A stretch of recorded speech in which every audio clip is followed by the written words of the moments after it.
অর্জুন সিংকে আটকালো পুলিশ।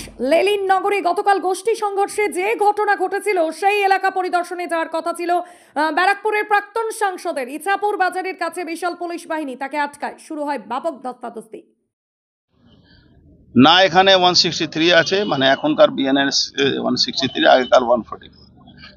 ওখানে আমাদের হিন্দু সনাতনী ভাইদের বাড়িঘর পোড়ানো হয়েছে, ভাঙচুর হয়েছে। আমরা তাদের পাশে দাঁড়াতে চাইছি, আমাদের আত্মীয় স্বজনও থাকে, আমাদেরকে এরা যেতে দিচ্ছে না। কেন যেতে দিচ্ছে না? কেন? গায়ে জোরে, দেখছেন না গায়ে জোরে।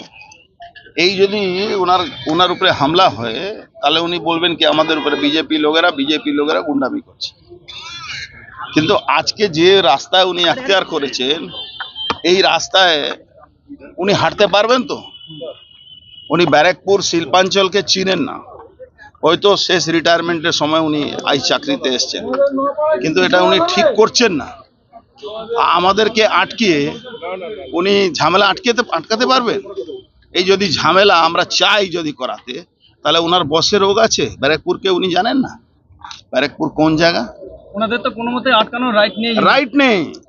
আমরা এখন ভারতবর্ষে থেকে পাকিস্তানে যাচ্ছি, মনে হচ্ছে উনি বর্ডারে দাঁড়িয়ে আছেন আর উনি ইমিগ্রেশন অফিসার আছেন, উনি আমাদের পাসপোর্ট ভিসা দেখবেন তারপরে যেতে দেবেন। শাসক দলের কেউ আসলে আটকাতো না? শাসক দলে আটকাবে কি করে? তো চটি ছাটা এরা অনুব্রত থেকে মা মাসি বউকে গালাগালি শুনবে, সেটা এদের ভালো।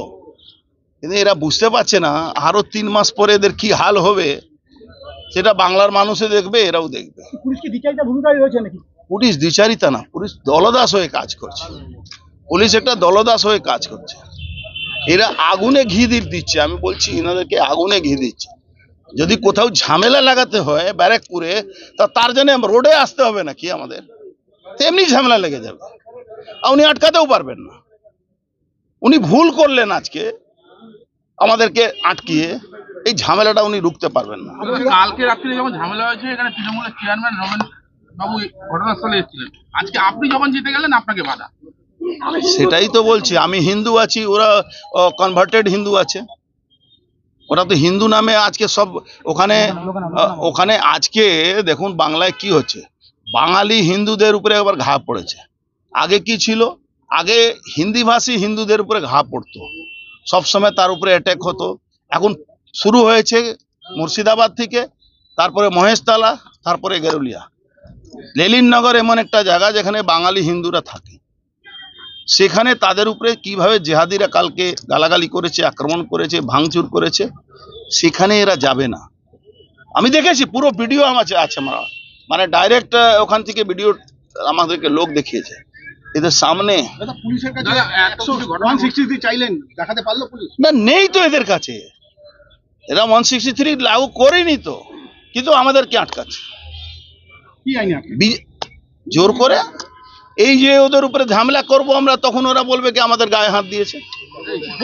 আমরা হিন্দু আছি, আমরা সনাতনী আছি, তাই জন্য আমাদের। গারুলিয়া কি দ্বিতীয় মুর্শিদাবাদ হচ্ছে? গারুলিয়া দ্বিতীয় মুর্শিদাবাদ কাল রাত্রিবেলা হয়েছে। আর যে রাস্তায় ইনি আজকে হাঁটলেন, আমাদের সঙ্গে কোঅপারেট না করে ইনি আমাদেরকে আটকালেন, ইনি কিন্তু ওই ঝামেলাটা আটকাতে পারবেন না, আমার যতটুকু মনে আছে। কোনো অ্যারেস্ট নেই এখনো পর্যন্ত। অ্যারেস্ট করবে না তো। যারা কালকে গন্ডগোল করেছে তারা তো এদের পেড হোল্ডার, এরা ওদের পেড হোল্ডার। ওরা হিরোইন বিক্রি করে, গাঁজা বিক্রি করে, ওখানকার লোকেরা এটাই তো প্রতিবাদ। ওখানে মহিলারা ওই মাঠে যান, বসেন, তাকে ওরা উত্ত্যক্ত করে, তাদেরকে গালাগালি করে, তাদেরকে টর্চার করে। আপনাকে আটকানোর জন্য শ্যামনগর থেকে পুরো ব্যারাকপুর পর্যন্ত ব্যারিকেড করা হয়েছে জায়গায় জায়গায়। আরে আমাকে আটকাবার জন্য আটকালে ভালো হলে তাহলে ঠিক আছে, কিন্তু আমাকে আটকালে কি ভালো হবে? 163 আপনি লাগু করেননি, হিন্দুরা কালকে মার খেয়েছে, সনাতনী হিন্দু বাঙালিরা মার খেয়েছে, আপনি কোথায় ছিলেন? আজকে ওই টিয়ার গ্যাস দেখাচ্ছে, ও জানে না টিয়ার গ্যাসের এখানে কোনো মূল্য নেই। আমার এই লাইফে 2000 টিয়ার গ্যাস আমি খেয়েছি, আর জল দিয়ে শেষ করে দিয়েছি ওই টিয়ার গ্যাসকে। আগুন নিয়ে খেলছে এরা। এর শেষ আছে 26-এ শেষ হবে, এরাও শেষ হবে, এই দলদাস চটি চাটা পুলিশও শেষ হবে, আর মমতা ব্যানার্জি জেহাদিরাও শেষ হবে।